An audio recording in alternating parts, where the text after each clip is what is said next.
जय श्री कृष्ण।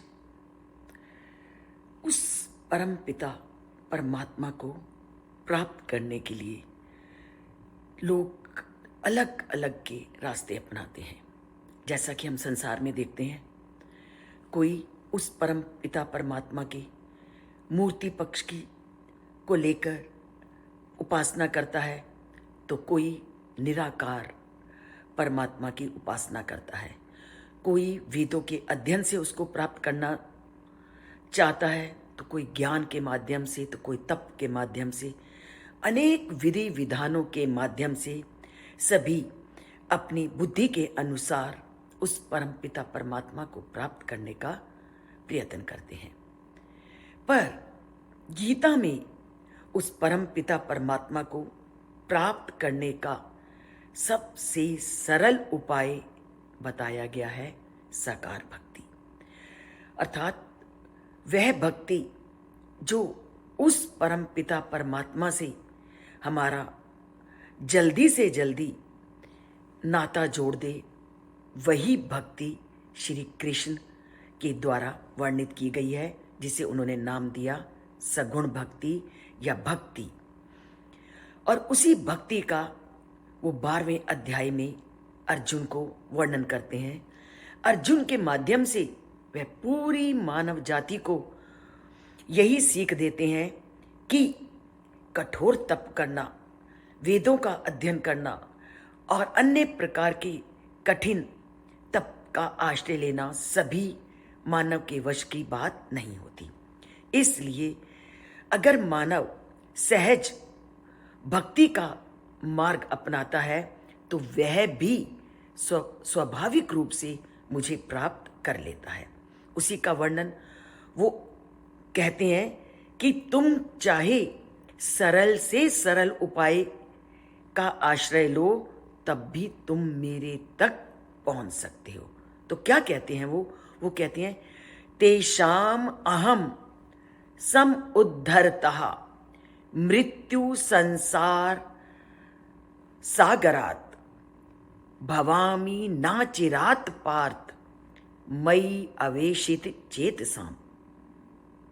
अर्थात जिसने मेरे में पूरी तरह से अपने आप को समर्पित कर दिया है, मेरे में अपने मन को लगा दिया है, मैं उनका हमेशा उद्धारक बनता हूँ।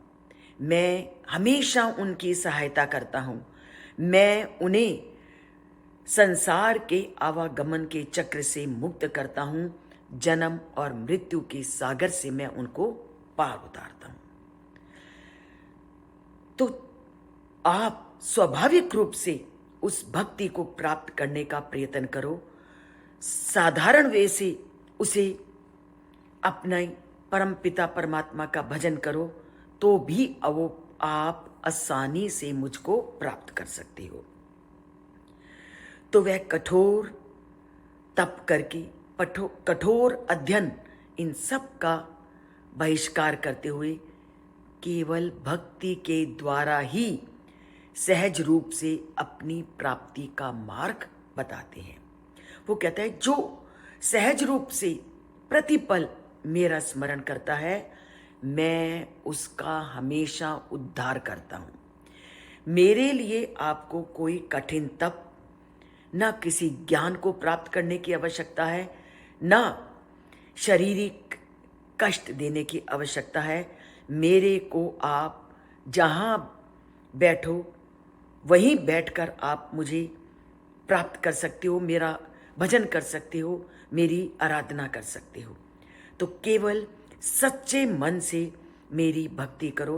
और सच्चे मन के लिए उन्होंने पीछे के कई श्लोकों में इसका वर्णन किया है कि मानव मन तभी पवित्र होगा जब वह ऊंच और नीच के भेद को नहीं मानेगा, वह किसी के प्रति ईर्ष्या नहीं करेगा, सबको समान दृष्टि से देखेगा, तो वह भी मेरे प्रति की गई उसकी भक्ति है।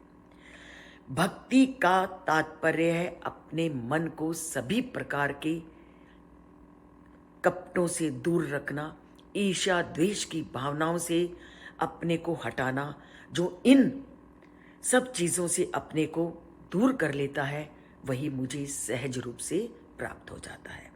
और वही व्यक्ति जीवन में आने जाने के चक्र से मुक्त हो जाता है।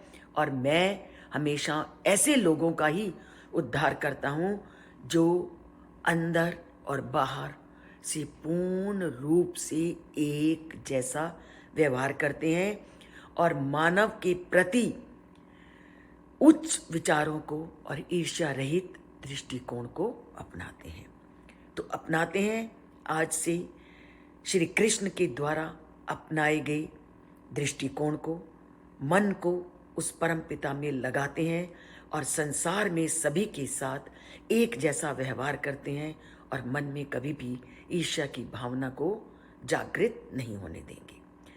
और जैसे ही ये भावनाएं आपके मनोमस्तिष्क में आए, तभी उस परम पिता परमात्मा का नाम लीजिए, तो स्वाभाविक रूप से आप इन बुरे विचारों से मुक्त होते जाएंगे।